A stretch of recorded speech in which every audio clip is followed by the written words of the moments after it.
He walked into the courthouse to finalize a billion-dollar deal. Polished, powerful, untouchable. But just before the elevator, he stopped cold.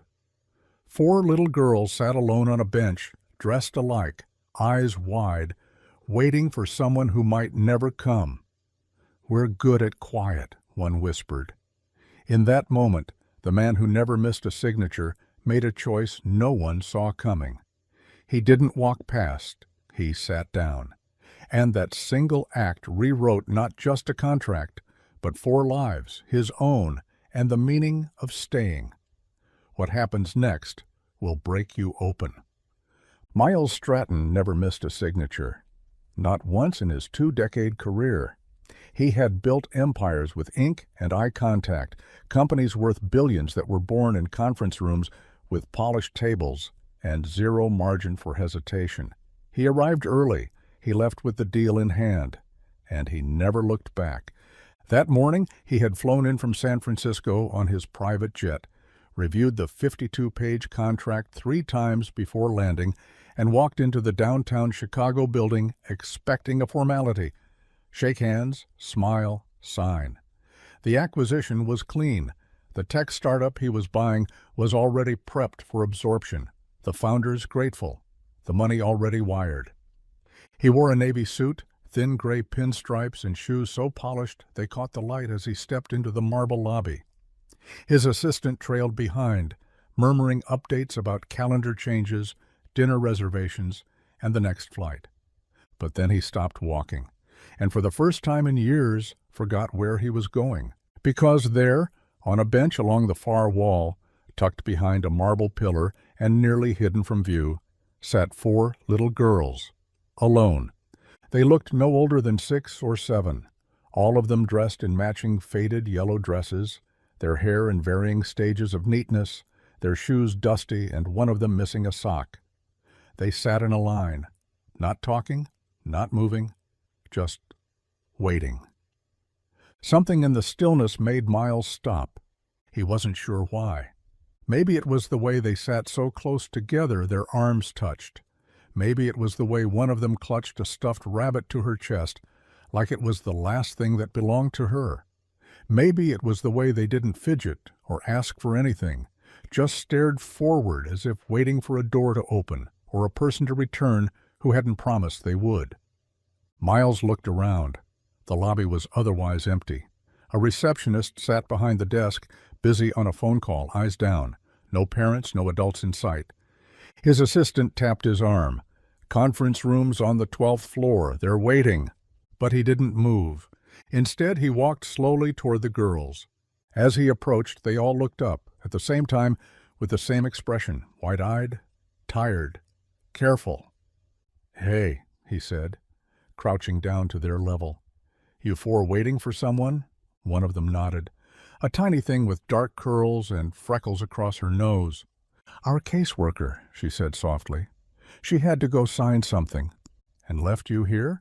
"She said it's okay, that this building is safe, that we should sit quiet."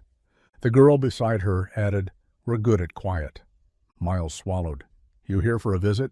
The oldest girl, maybe 9, shook her head. "They said this is where the judge decides if someone takes us, like, together." "Together?" Miles asked.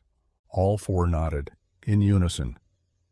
"They tried to split us before," one whispered, "but we cried too much." Miles looked at them, then glanced down the corridor toward the elevators. He had signed billion-dollar documents, finalized historic deals, stood at the top of the tallest buildings in the world and told people where to aim next. But he had never once been the person someone waited for with that much hope in their eyes. "Did someone already come to meet you?" he asked. "We don't know yet," the freckled one said. "They said people were reading about us."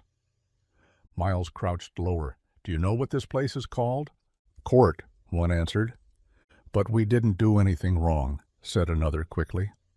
"We know," Miles said gently. He sat down on the edge of the bench, just for a second. His assistant looked horrified. "Sir, we're late." "I know." "You're sitting?" "I know." The girls shifted slightly. One leaned her head against the oldest shoulder. The one with the rabbit looked at Miles. "Are you one of the people who reads about kids?" He hesitated, then, "I guess I am." "Do you write things too?"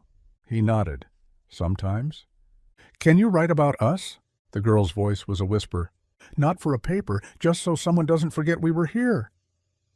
Miles felt something break open in him then, not loudly, not even painfully, just clean, a single crack across the middle of the version of himself he'd carried too long. "I can do that," he said. He stayed with them until the caseworker returned, frazzled, apologetic. She recognized him instantly. Who wouldn't? Miles Stratton was in Forbes every month, a feature in every article about modern titans of business, but he barely acknowledged her. Instead, he looked at the girls. "What's your last name?" he asked. The oldest one said, "We don't have one together. They keep putting us in different folders." He nodded slowly. "Would you like one?" All four stared at him. He stood and faced the caseworker. "I want to talk to the judge," he said. "Mr. Stratton." "I said," he repeated, voice quiet but certain, "I want to talk to the judge." The girls didn't move, didn't breathe, but when he looked down, he saw one of their hands had reached out and slipped into his, and when he reached back, he didn't let go. The judge hadn't planned to see anyone else that day. Her docket was already overfull, her assistant visibly exhausted. The last hearing had run long. Another contested placement, another painful goodbye between siblings who wanted to stay together but were heading to different homes in different counties. She'd signed her name while looking at the smallest of them, a boy with his hand pressed against the glass door as he was let out. She didn't cry in court, but sometimes she did in her car. So when the clerk knocked and whispered, "There's someone here asking to speak with you. It's Miles Stratton," she blinked slowly and said, "The CEO?" "Yes." She sighed, rubbed her temples, and said, "Give me 5 minutes." She expected him to walk in like a man used to winning, and he did, but not the way she thought. Not with arrogance, but with precision, with weight, with something in his eyes that looked more like loss than power. Behind him trailed the caseworker, pale and breathless, and 4 little girls who stood in a tight line just outside the door, silent, watching. The judge gestured for Miles to sit. "This isn't standard procedure." "I'm aware." "Is this about the Stratton-Darby acquisition?" He shook his head. "No." "Then why are you here?" He hesitated, then said, "To sign something else." She blinked. "What exactly are you proposing?" "I want them," he said simply. It wasn't dramatic. It wasn't rehearsed. It was quiet, sure. "I want to adopt them, all 4, as a unit." The judge stared at him. "Do you have any history with them?" "No." "Family tie?" "No." "Why?" Miles glanced over his shoulder. The 4 girls were still outside the door, still watching, still holding on to each other like no one else ever had. "Because I can," he said. "Because I want to. Because I've signed things my whole life that made other people rich. But this would make something right." The judge sat back. She'd heard desperation before. She'd heard rehearsed foster parent interviews, tired answers from people trying to get through the checklist. This wasn't that. This was a man who had seen something and decided not to look away. "You understand what this means?" "Yes." "You'll be investigated, evaluated. Your home, your finances, your history." "Take it all," he said. "I'll give you access to everything."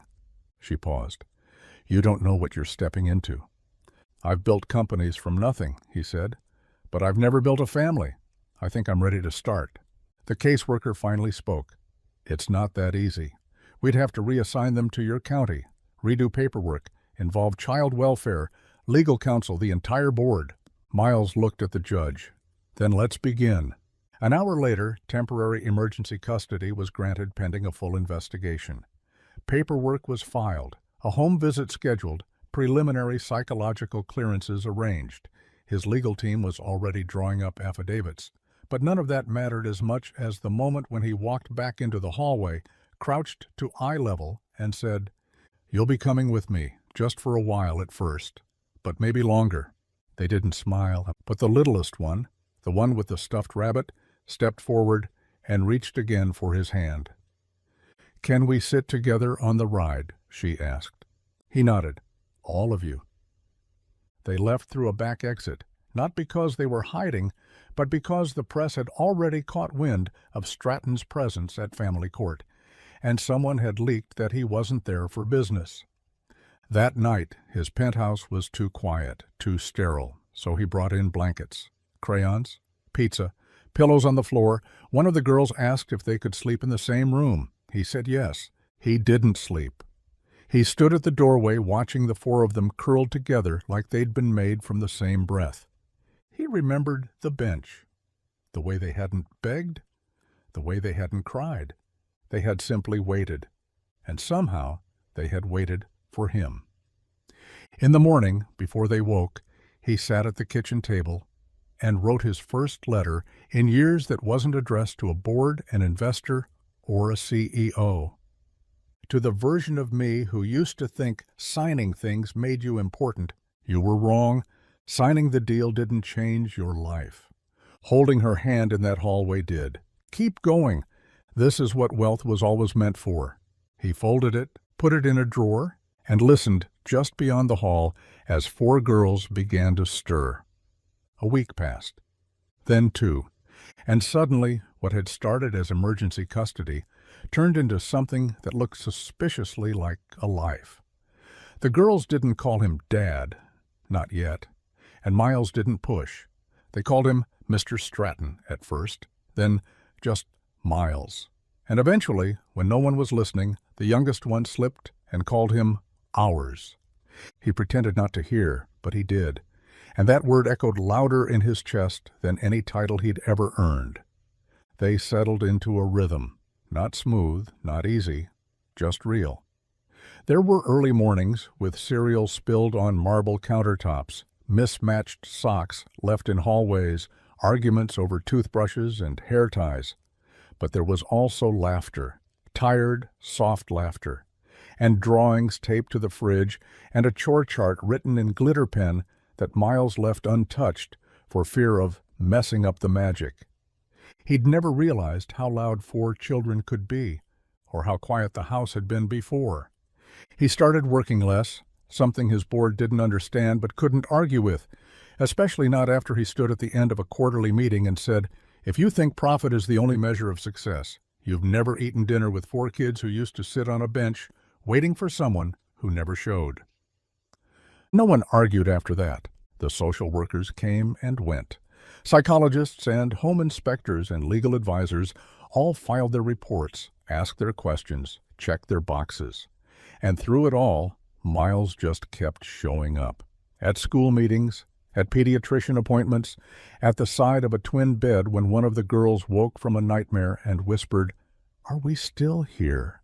"Yes," he always said, "you're still here."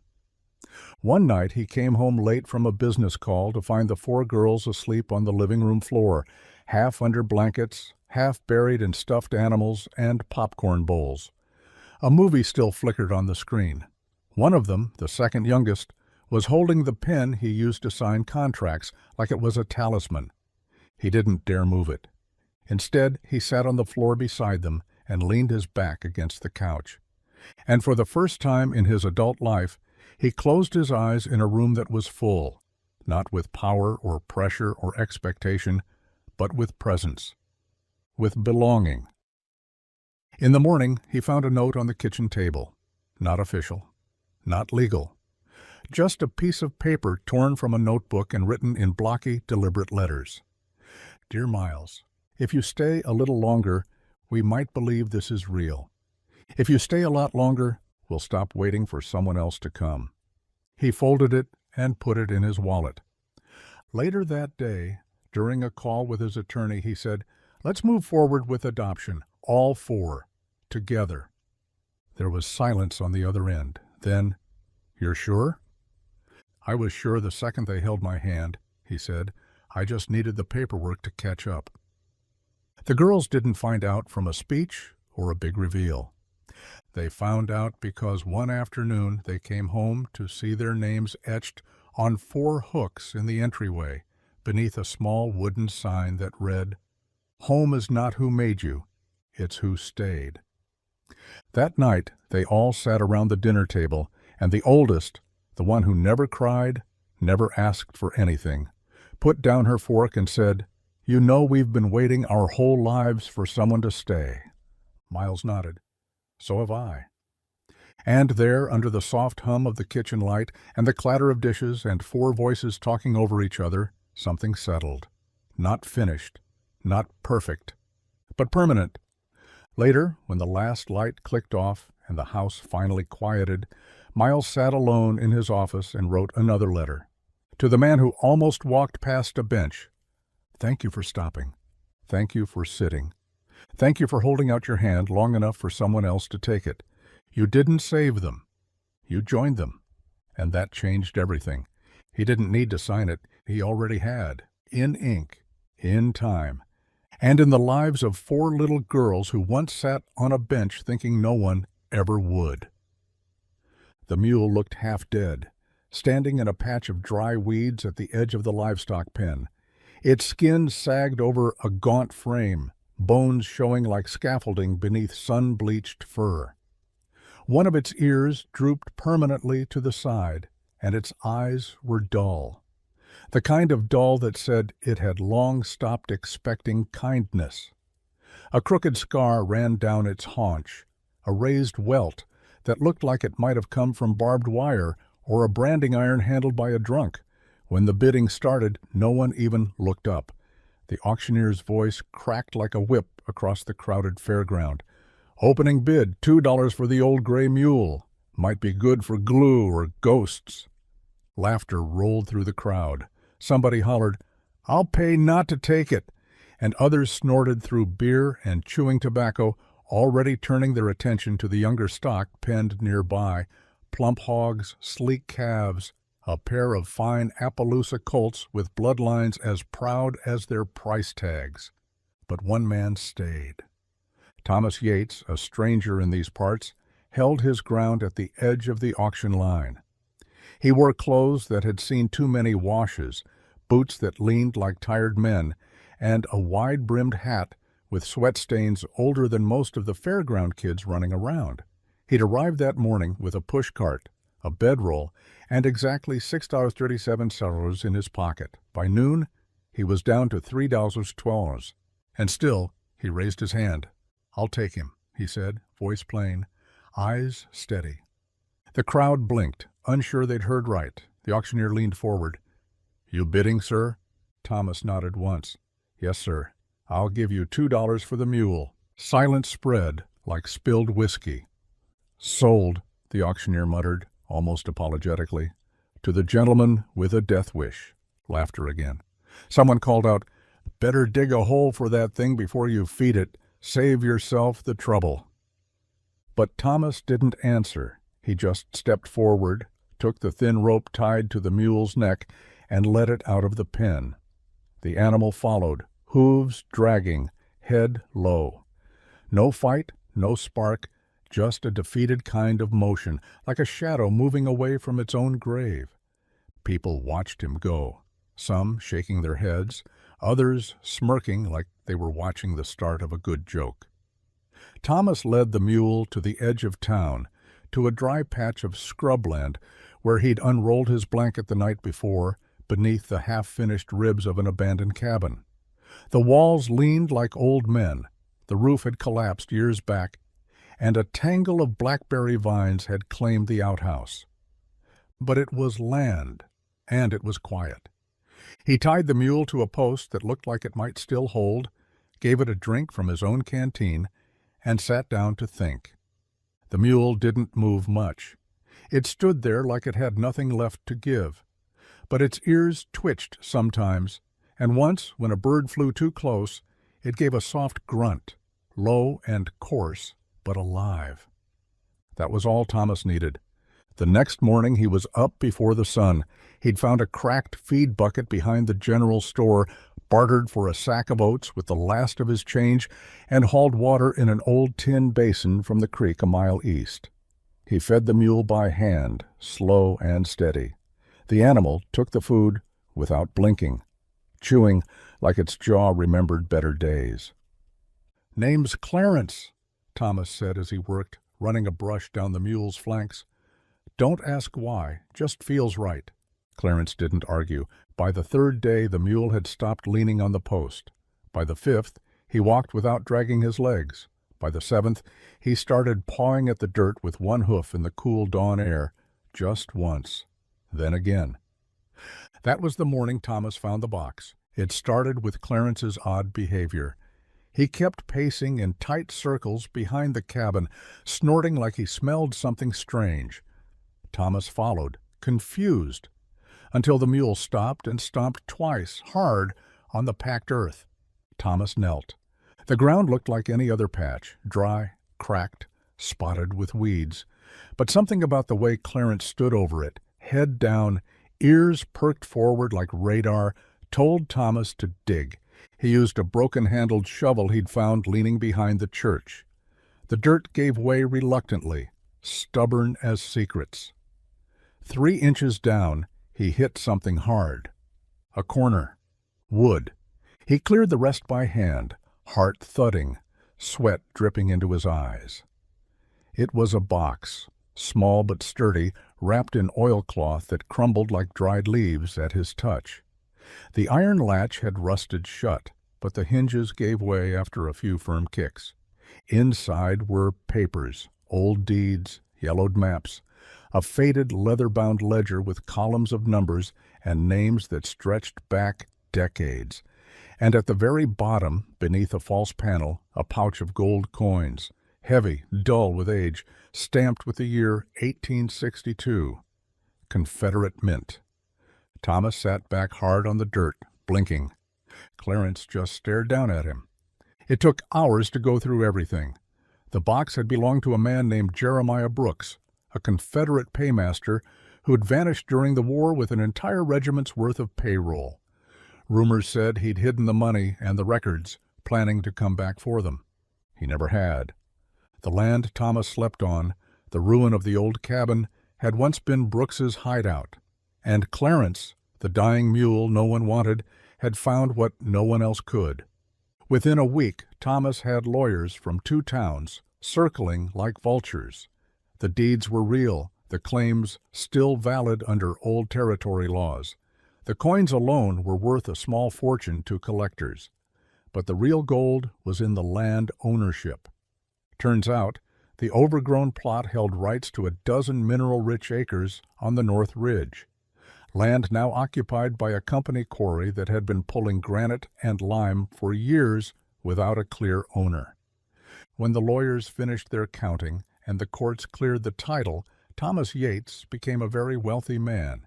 He didn't move, didn't buy a mansion or a carriage or a tailored suit.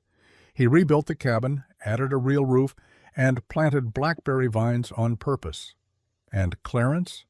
Clarence got a new saddle, the finest hay, and more carrots than he knew what to do with. People came by the dozens to see the mule that had sniffed out a fortune. They offered to buy him. One man from Chicago offered $10,000 for Clarence on the spot. Thomas laughed in his face. "He ain't for sale. Clarence didn't just dig up gold, he dug up my life." The man blinked, confused. Thomas just smiled. "They laughed when I bought him," he said. "But you know what? Some things are worth more than coin." Clarence brayed, as if in agreement. Fall began to creep in with the kind of quiet confidence Leo had learned to admire, subtle but steady. The leaves on the trees outside their home started to curl at the edges. The sky softened, and the mornings grew cooler. Change was coming again. But this time, it didn't feel like a threat. It felt like a rhythm they had learned to move with. David had started baking on Sundays, not because he was good at it, he wasn't, but because Leo loved it. It gave them something to mess up together. One morning, as they stood side by side at the counter, David accidentally dropped an egg on the floor. Before he could react, Leo pointed at the splatter and said, "That's what trust looks like." David laughed. "Sticky." "No," Leo said, grinning. "Messy, and not going anywhere."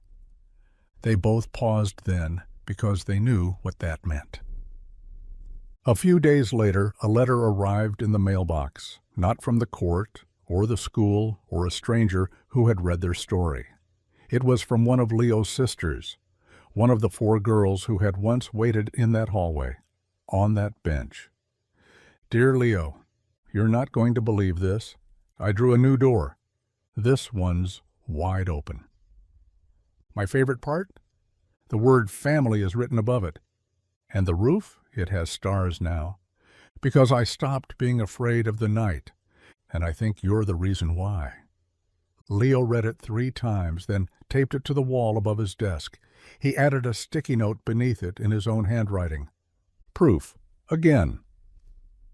That weekend, David and Leo were invited back to the courthouse, not for legal reasons, but for something new, a ceremony.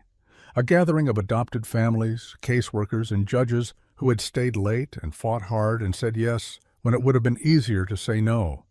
Leo didn't want a spotlight, he didn't want to speak, but he brought the original note from the bench anyway, the one that had started it all. When it was his turn at the podium, he held up the paper and said, "We were just waiting, that's all. We weren't broken, we weren't lost. We were just waiting for someone who didn't mind sitting down beside us for a while." Then he added, "And he did." He turned to David, nodded once, and stepped down. That night, on the ride home, David glanced over and said, "I still don't think I did anything special." Leo shook his head. "You didn't. You just stayed." "And now?" Leo smiled. "Now you're mine, and I'm yours, and that's more than special." At home, before bed, Leo wrote a new letter. He didn't read it aloud. He didn't hang it on the wall. He simply folded it and placed it in a shoebox marked "Someday." Dear future me, you didn't have to heal all at once. You just had to believe someone would wait for you to catch up, and they did. Now you're the one who stays. Now you're the one who waits, and the bench is never empty again. Then he turned off the light. And across town, in homes that once didn't exist and families that had been rebuilt from scraps of bravery, more kids fell asleep with arms wrapped around the word belonging. Because once, someone had walked into a courtroom for a deal and walked out with a reason to stay. Winter returned with soft footsteps, no big storms, just flurries that painted the windows, quiet mornings with breath on the glass, and the kind of cold that made everything feel closer. Leo had started lighting a candle every evening. He didn't say why, but David didn't need to ask. It felt like a ritual, a way of marking time, a way of remembering that even when the light outside faded early, something inside still burned. One evening, after a dinner of grilled cheese and tomato soup, Leo walked into David's office holding a stack of old letters. "Do you think," he said, setting them down gently, "that it's okay if we stop rereading them?" David looked up from his laptop. "You want to let them go?" "Not all of them, just the ones that used to hurt, the ones that remind me of what I didn't have." David leaned back in his chair. "You sure?" Leo nodded. "They were important, but they're not the whole story anymore." So they spent the next hour sorting through them. Letters that once lived on walls and bedside tables, notes written in the margins of homework, napkins, court documents. David watched as Leo moved through them steadily, not with sadness, but with reverence. He saved one, a short one. The first one Leo had ever written for himself. "I am still here, and maybe that's enough." Leo placed it in a new frame, not the old one that hung over his bed, a fresh one, simple, clean. Then he placed it by the front door. "So I see it," he said, "when I leave, and when I come back." The next day, David received a letter at work, one that had been forwarded from his old company, handwritten, stamped, and postmarked from across the country. No return name. "Dear Mr. Stratton, you don't know me, but I read about what you did, and I just wanted to say I didn't walk past the bench either. I stayed. Because you showed me how. There's a kid sleeping in the next room now who calls me Dad. And it started with your story. Thank you for not keeping it to yourself. We're building our own beginning now." David read it twice, then folded it slowly and placed it in a folder labeled After. That night he shared it with Leo. Leo grinned. "We're echoes now." "What do you mean?" "We started something that keeps repeating, in other people, in other homes, like ripples." David looked out the window. Snow was falling softly. "I never wanted to be a ripple," he said. Leo nodded. "But you became one anyway, and now we're part of the water." Later that week they returned to Gate 27, just the two of them. No speeches, no new letters, just presence. Ben was there, older now, still steady. They didn't talk much. They didn't need to.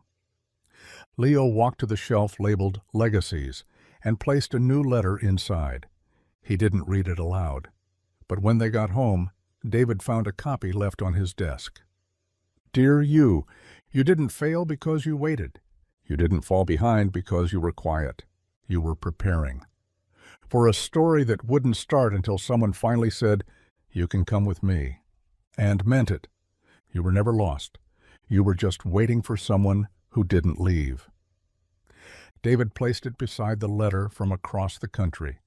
2 stories, 1 beginning, and countless doors still opening. All because once 4 little girls sat on a bench, and someone didn't keep walking. The first snowfall that stuck came in early December, soft, steady, and quiet. Leo sat by the window watching it gather on the railing like sugar, one hand wrapped around a mug that was mostly marshmallows. David was nearby, flipping through a folder of paperwork, though he wasn't reading much. "Do you think it's weird," Leo asked, "that I don't remember all the bad parts?" David looked up. "No, I think that's healing." Leo nodded. "I used to replay everything, like a loop. But now it's fuzzy, like someone turned the volume down." He turned back to the window. "I think you did that." David closed the folder. "I think you did. That weekend they went to buy a tree. Not a perfect one, just one that felt right. Leo chose a crooked fir with one side fuller than the other and declared it officially ours.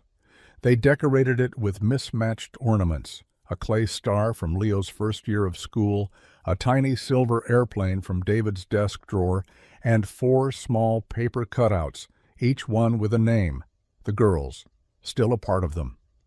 "You ever wonder how they're doing?" Leo asked, placing the last ornament. "Every day," David said. Leo nodded. "Me too." On Christmas Eve, Leo brought down a letter and handed it to David. The envelope read, "Not a present, just a continuation." David opened it slowly. "Dear us, we didn't get here because everything went right. We got here because we kept showing up when things were hard. Because we made room at the table for grief and joy and beginnings that came late. Because when you sat down beside me that day, you didn't ask me to prove I was worth it. You just stayed long enough for me to believe I was. We're not a miracle. We're a decision, and I'm proud of us for choosing each other." David folded the letter carefully, then pulled a small card from his coat pocket. "I wrote one too," he said. "Didn't know if I was going to give it to you." Leo opened it. "Dear son, I didn't know your name when I first saw you. Didn't know your story or your fear or your stubborn, quiet hope. But I knew one thing. You were worth staying for, and you still are. Every day. You're not the reason I changed. You're the reason I became who I was supposed to be." They didn't hug. Not right away. They just sat on the floor beside the tree, both holding words that had taken too long to say out loud. But now there was no more waiting. That night before bed, Leo placed a new letter into the small box they kept on the hallway table. The one for strangers, for someone else, for whoever needed to find something true in a place they didn't expect. "Dear you, you might think the people who passed you by were your whole story. They weren't. They were just the prologue. The chapter you're about to write, it starts with someone who sees you and doesn't leave." Then he turned off the light.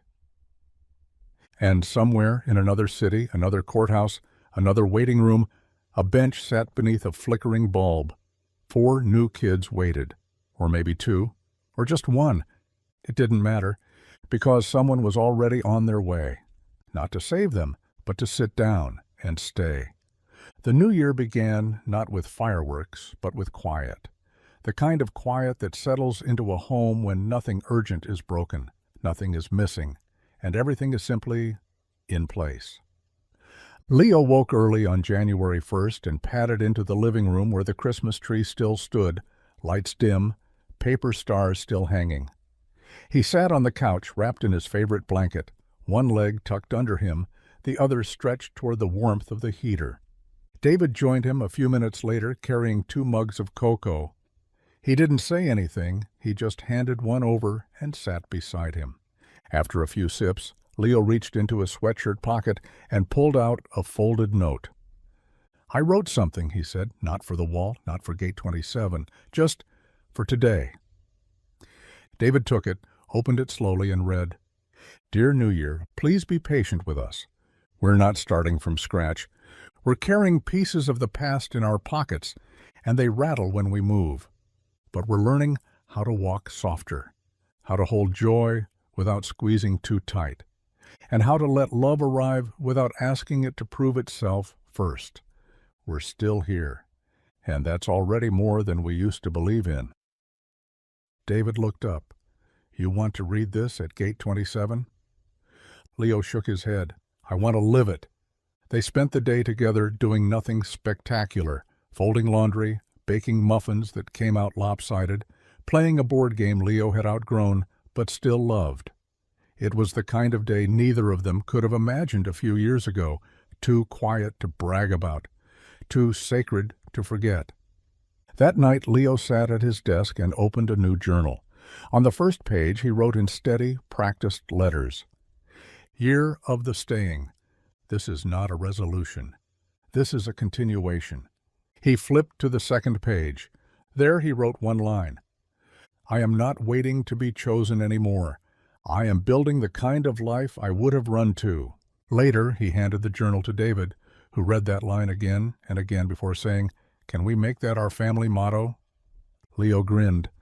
"I was kind of hoping you'd say that."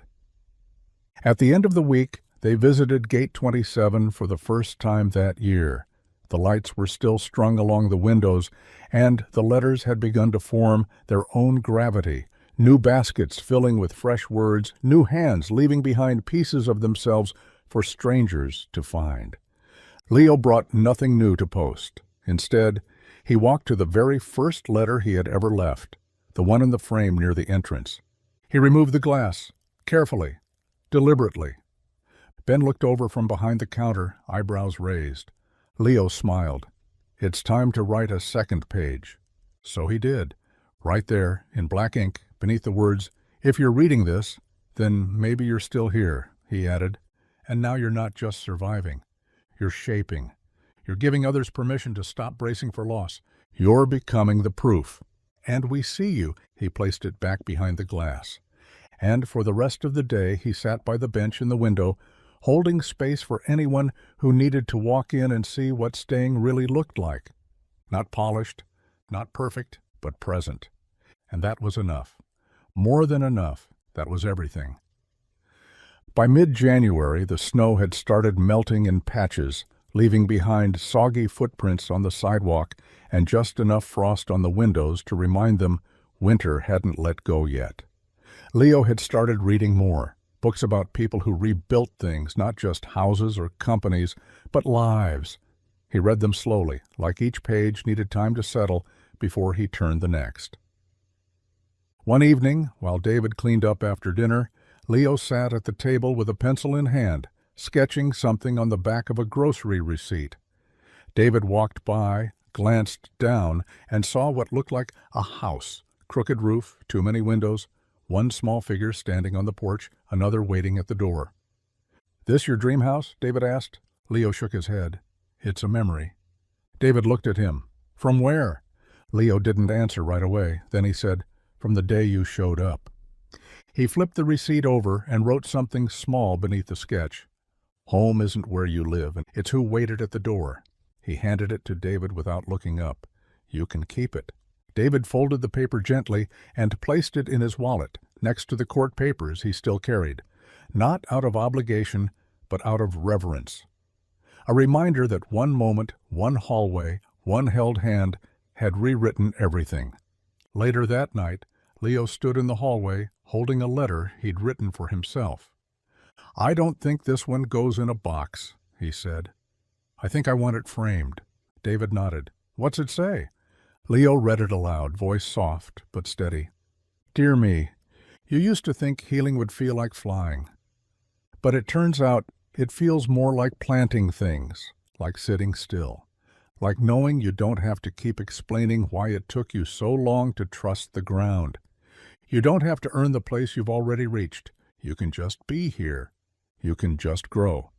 They framed it together the next morning and hung it in the hallway across from the front door, so it would be the first thing they saw on their way out, and the first thing welcoming them back in.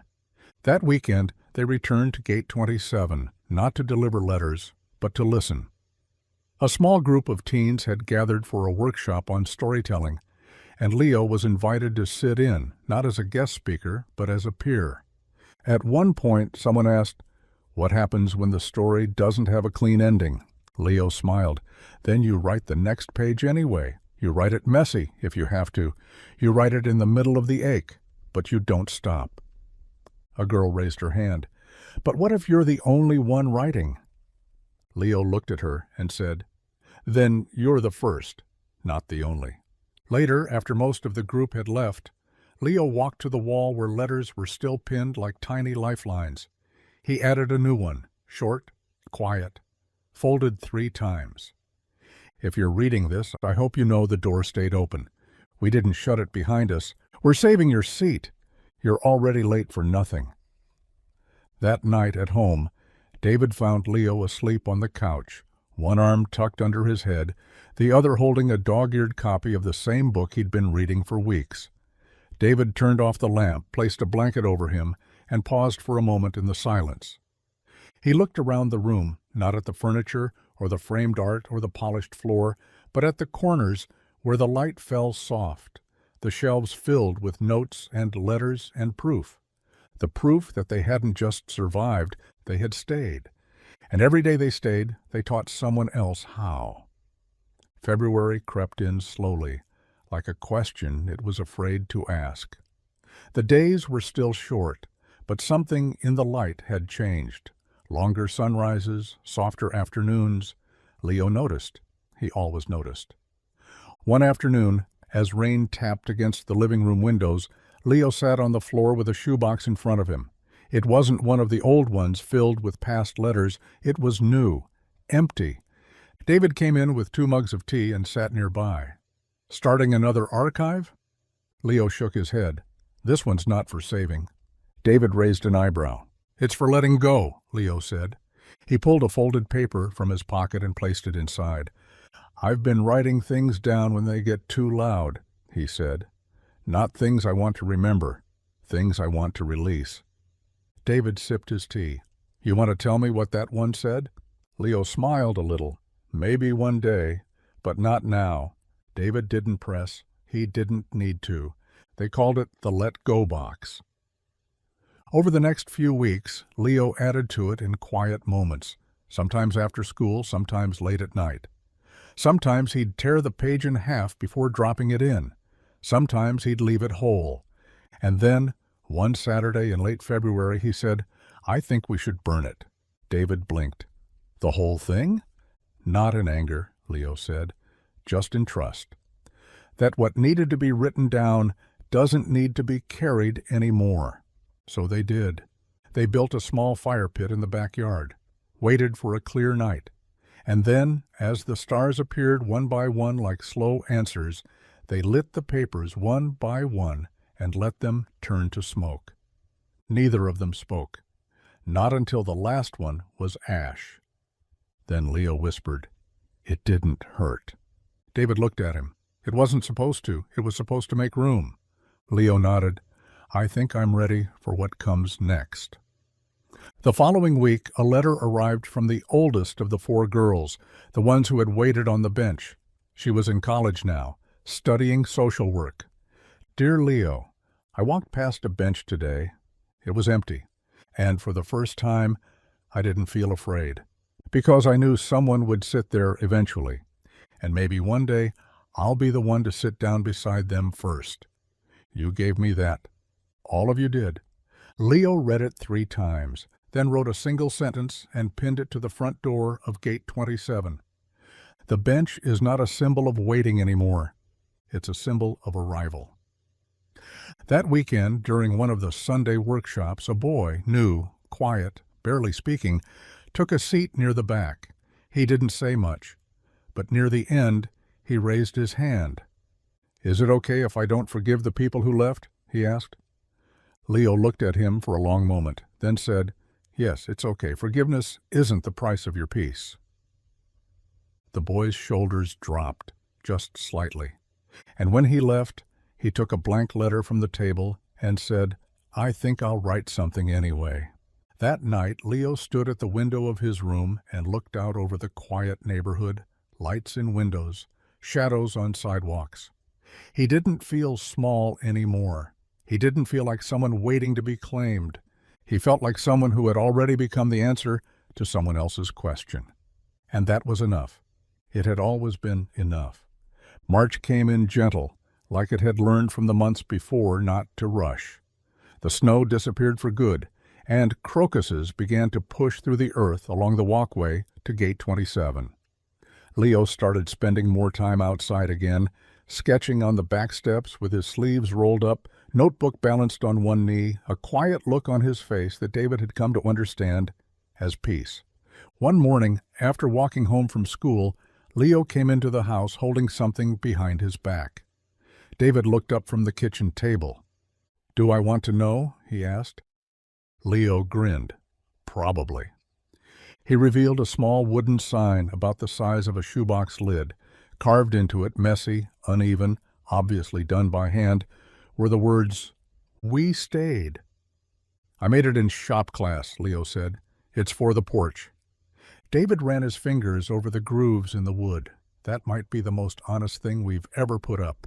They hung it above the front steps that evening, just as the sun was starting to slide behind the trees. It wasn't fancy, it didn't match the trim, but it said everything. That same week, a letter arrived at Gate 27 from someone who had once sat at the edge of their workshops, never speaking, just listening.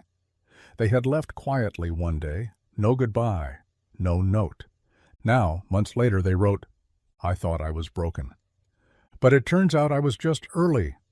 Early to my own healing, early to trust, early to staying. Thank you for keeping the door open long enough for me to arrive." Leo placed it in the second chances section without a word.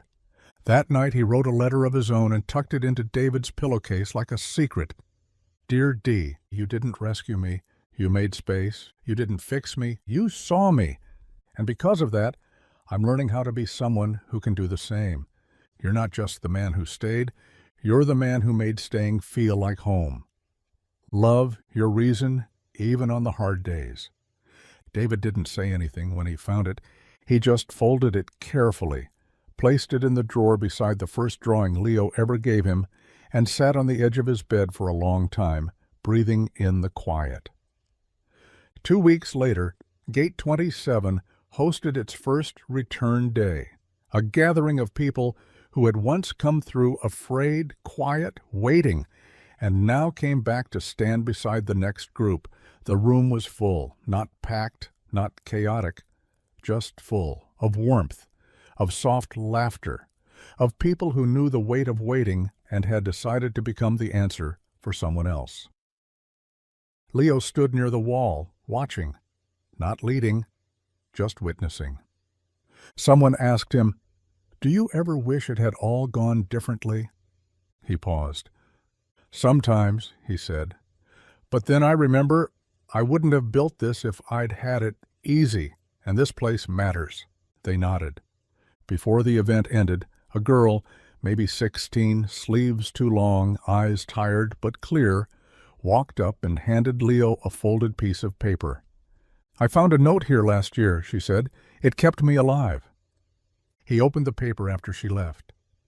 "I'm still here, because someone stayed, and now I know I can too." He didn't tape it to the wall. He placed it in the center of the table, so everyone walking in could see, proof again. That staying doesn't just change one life, it multiplies. It builds houses and benches and safe rooms inside people who once thought they were too late.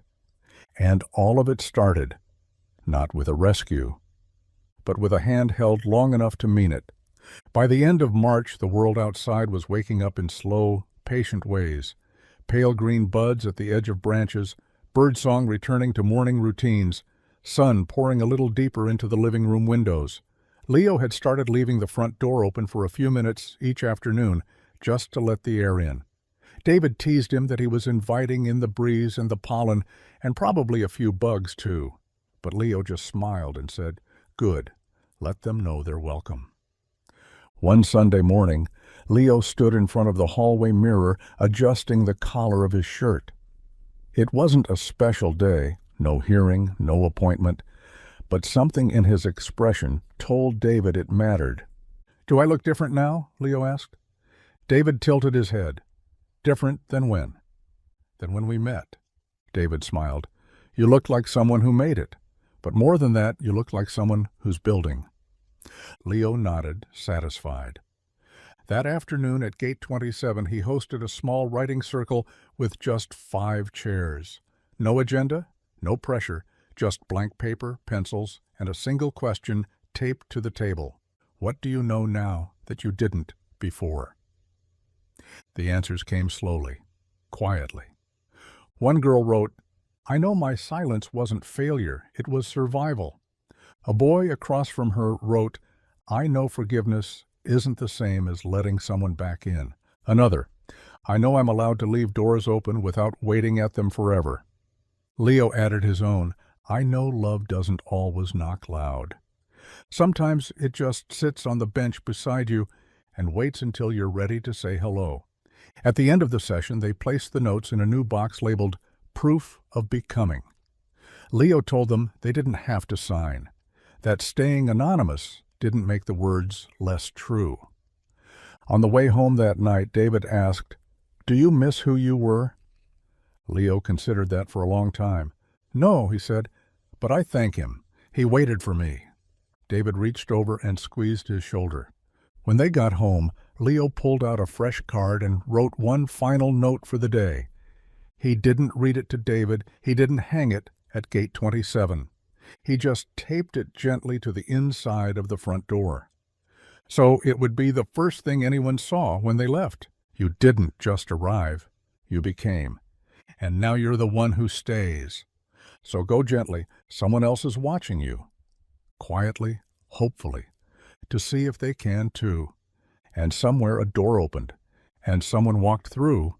And another story of choosing, of holding, of staying began again. April began with rain, the gentle kind that didn't interrupt, just reminded you to slow down. Gate 27 smelled like wet pavement and old pages, and the windows fogged lightly in the mornings. Leo started keeping a towel near the door to wipe them down, but sometimes he didn't. Sometimes it felt good to let things blur for a little while. On the first Friday of the month, a boy came in just before closing, thin, quiet, his hoodie pulled low over his face. He walked the edges of the room, touching nothing, saying even less. Leo didn't speak. He knew that kind of silence, dense, protective, heavy, with things not ready to be said. The boy paused at the second circle shelf, then picked up a letter without reading it, folded it into his pocket, and sat by the window. He stayed there long after everyone else left. Leo turned the sign on the door to closed, then sat across from him. "You don't have to tell me anything," Leo said. "You can just be here." The boy didn't look up. "Do you think it matters, sitting like this?" Leo nodded. "I know it does." After a long pause, the boy whispered, "I haven't talked to anyone in 5 days." Leo replied, Then this counts." The boy blinked, just once, and that was the beginning. He didn't come back the next day, but a week later, a letter showed up on the doorstep. "I'm not ready to be seen, but I'm tired of disappearing.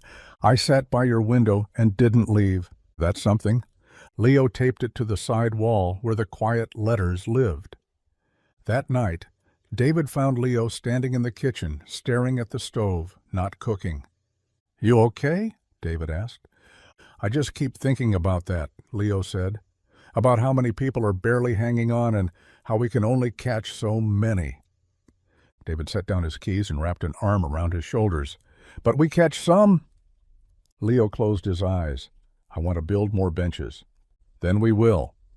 They started planning that week. A letter library, a mobile version of Gate 27, a way to reach the places people couldn't leave, shelters, youth homes, transition housing, a backpack filled with blank cards, a pen, and a sign that read, "Right when you're ready. Someone's listening."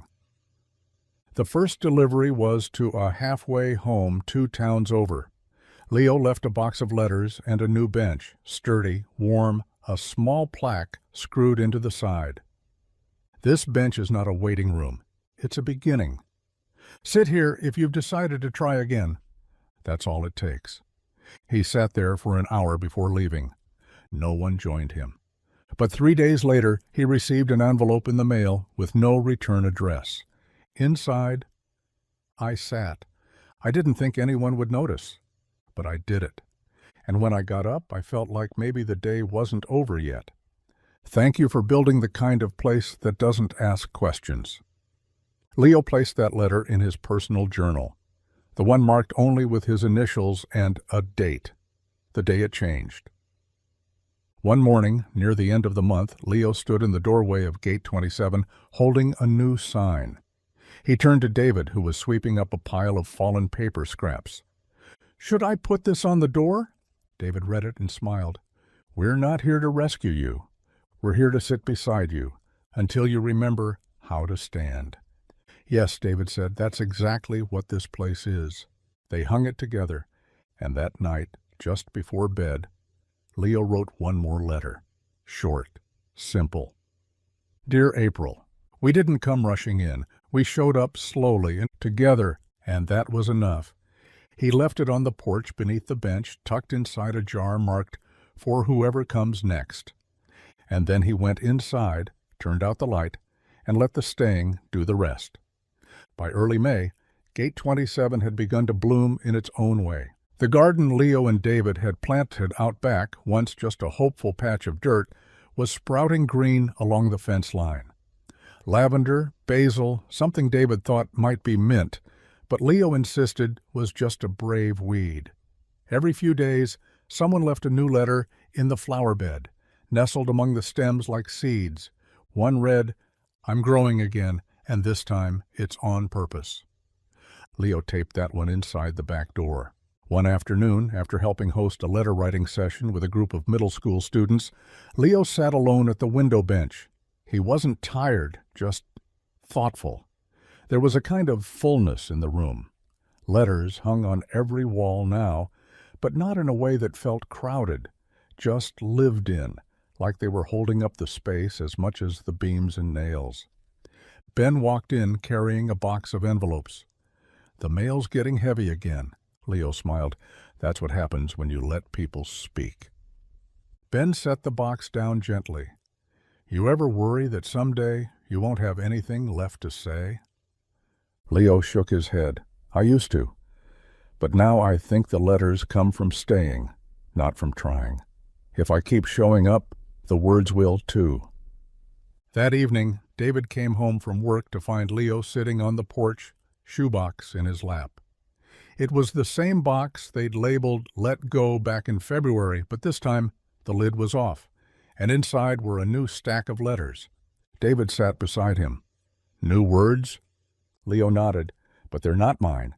David looked closer. Letters written in different hands. Some were messy, some folded, some barely more than a sentence.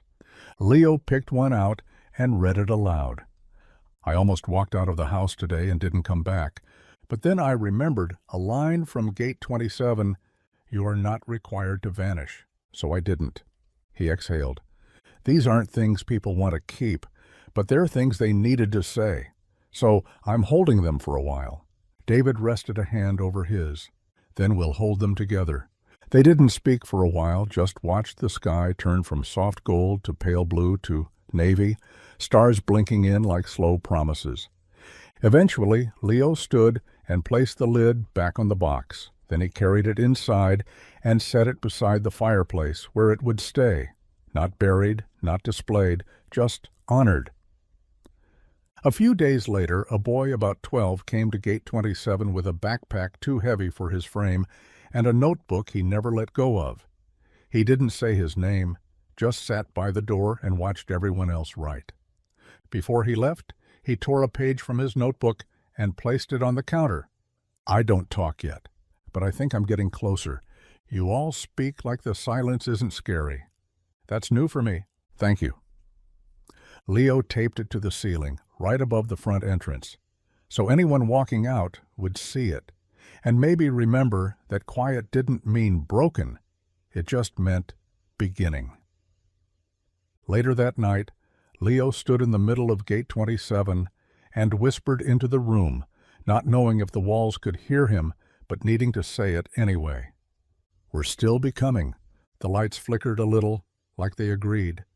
And across the city, someone else, new, uncertain, holding on to a story they weren't sure how to tell, opened a letter they'd found on a park bench. It said, "You don't have to say everything today. You just have to stay until tomorrow. We're here, and we're not going anywhere." And for that someone, that was the first thing that had ever felt like staying. Mid-May brought the kind of warmth that made the whole world feel like it was exhaling. The garden behind Gate 27 had doubled in size, thanks in part to David's overly ambitious seed choices and Leo's refusal to pull any plant that looked like it was trying. A small wooden sign now stood among the soil, painted by a girl who'd come to one of the writing sessions and stayed 3 hours longer than anyone else. "Here, we don't grow perfect. We grow anyway." One afternoon, Leo sat by the open back door, writing quietly with his feet bare against the wood floor. The soft hum of voices from inside filled the room, visitors sorting through letters, two regulars debating whether hope was more like a candle or a floodlight. Leo just smiled and kept writing. David arrived with sandwiches and placed one beside him. "This place is starting to sound like a heart with its own beat." Leo nodded. "It's not just us anymore." "Good," David said. "It shouldn't be." That weekend, a woman in her 20s walked into Gate 27 and froze just inside the doorway. She didn't take a letter, didn't ask any questions, just stood there, looking at the wall of notes like she was trying to find her name hidden in them. Leo approached gently. "First time?" She nodded. "A friend told me I'd understand once I got here." "Do you?" "I think I'm starting to." She pointed to one letter, aged, frayed at the corners, written in pencil that had begun to fade. "You don't have to become light to be worthy of love. You can arrive as the whole storm." "I read that online last year," she said. "I saved it in my phone. I didn't know it lived here." "It's one of the first we ever posted," Leo said. She smiled, small and real. "I've been trying to believe it ever since." She sat by the bench, wrote her own letter, folded it carefully, and added it to the shelf marked "Carried Truths." Leo didn't read it right away. But when he did later that evening, he felt something settle deep in his chest. "I spent years making myself smaller just to be acceptable. But today I sat in a room where I took up space. And no one asked me to leave. That's what healing sounds like." That night at home, Leo pulled out the box labeled "Letters Never Meant for the Wall" and tucked hers inside. David came into the room, saw the open lid, and sat beside him. "Still holding the ones that asked to be kept quiet?" "Always," Leo said. David leaned back. "You ever think about what would have happened if you'd never written the first one?" Leo smiled. Every day. And every day I write another, just in case someone else still hasn't seen theirs yet. They sat there for a while in the hush of early evening, the window cracked, the smell of earth and ink in the air. Then Leo stood and pulled one fresh card from the stack, wrote without hesitation. Dear you, if no one told you today, you didn't have to do anything brave to deserve the good. You just had to get here. And you did. Now let us stay with you a while. He left it on the bench by the front window. The next morning, it was gone. And somewhere, someone had taken it in their hand, folded it like something precious, and whispered, maybe for the first time, I think I might believe this. And so they stayed, and became, and began again. By the end of May, Gate 27 felt like it was humming.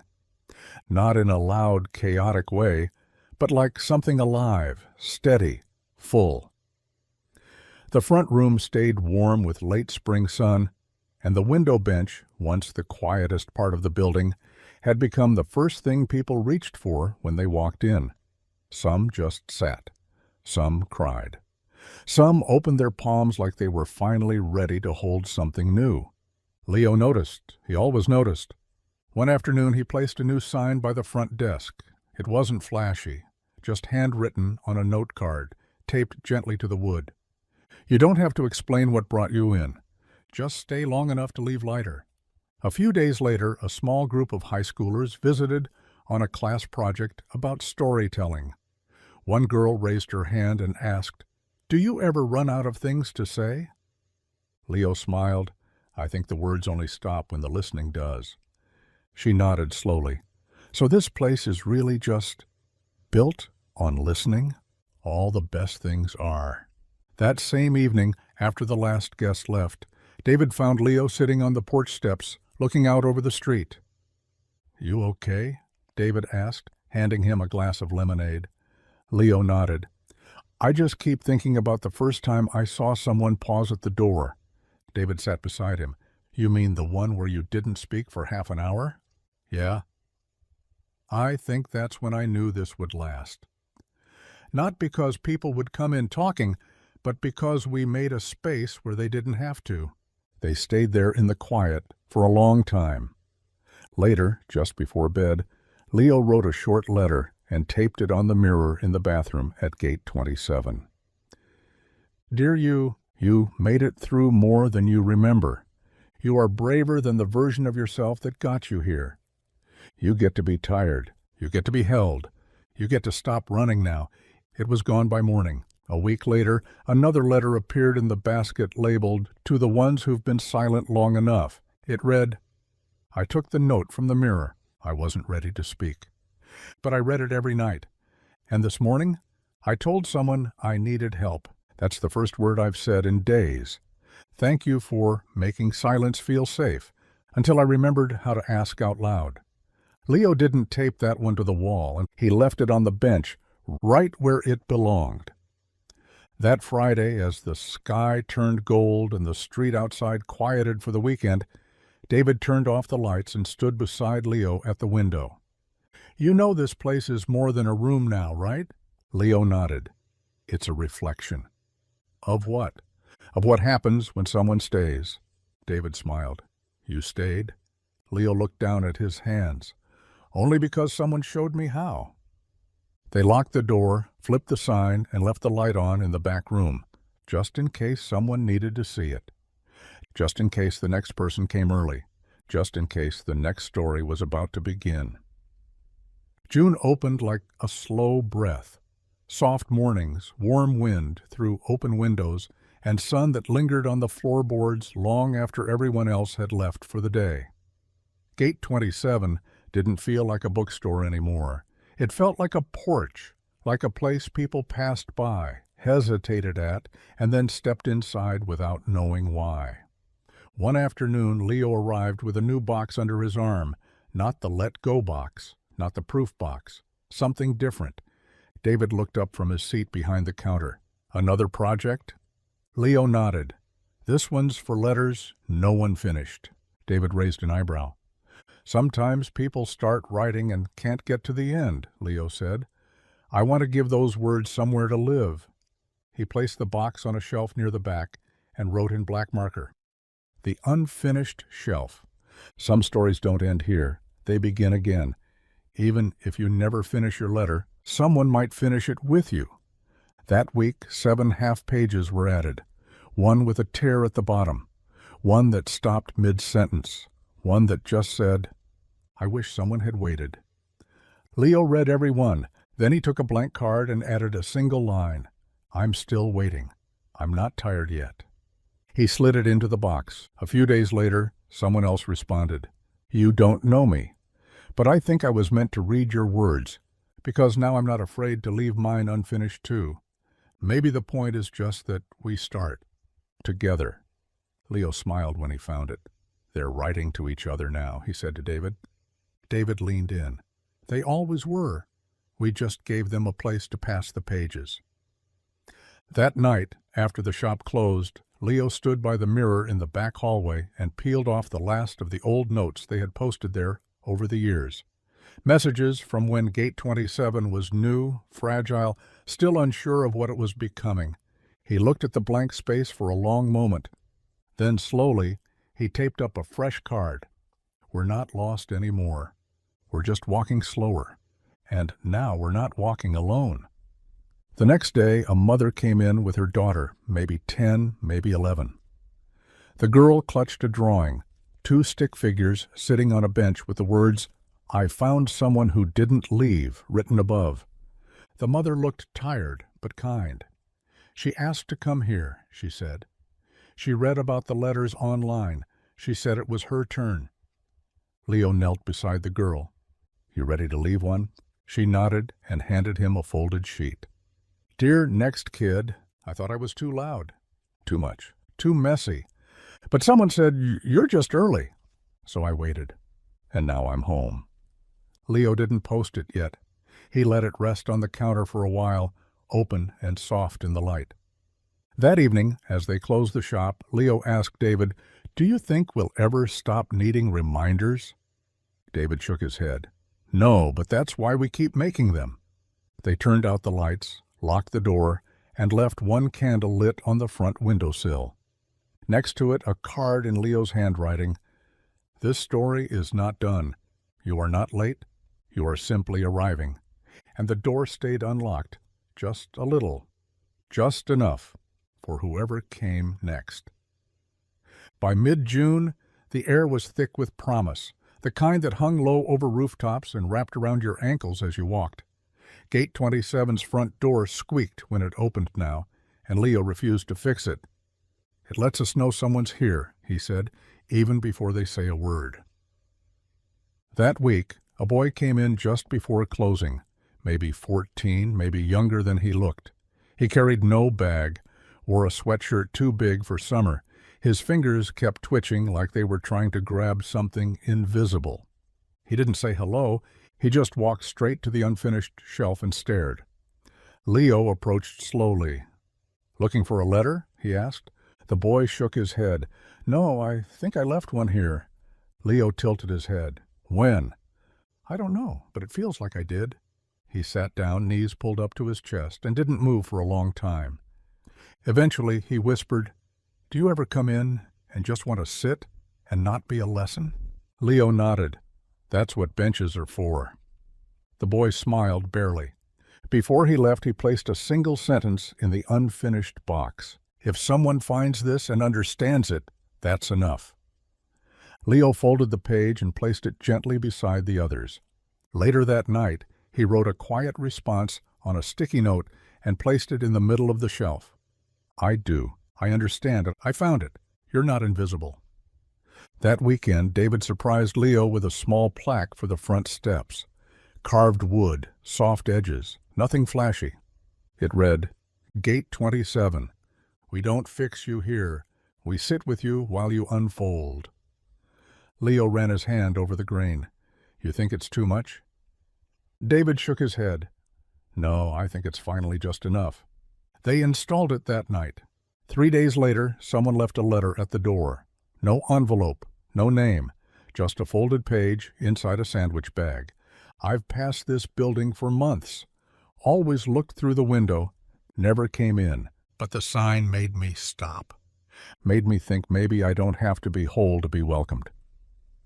Thank you for opening the door I didn't know I needed. Leo read it twice, then taped it just inside the window, facing out, so the people who still hesitated on the sidewalk could see it. You belong here before you believe it, he wrote in the corner. June rolled on like a song with a steady rhythm, notes of silence, bursts of laughter, pages turning, voices rising, falling, returning.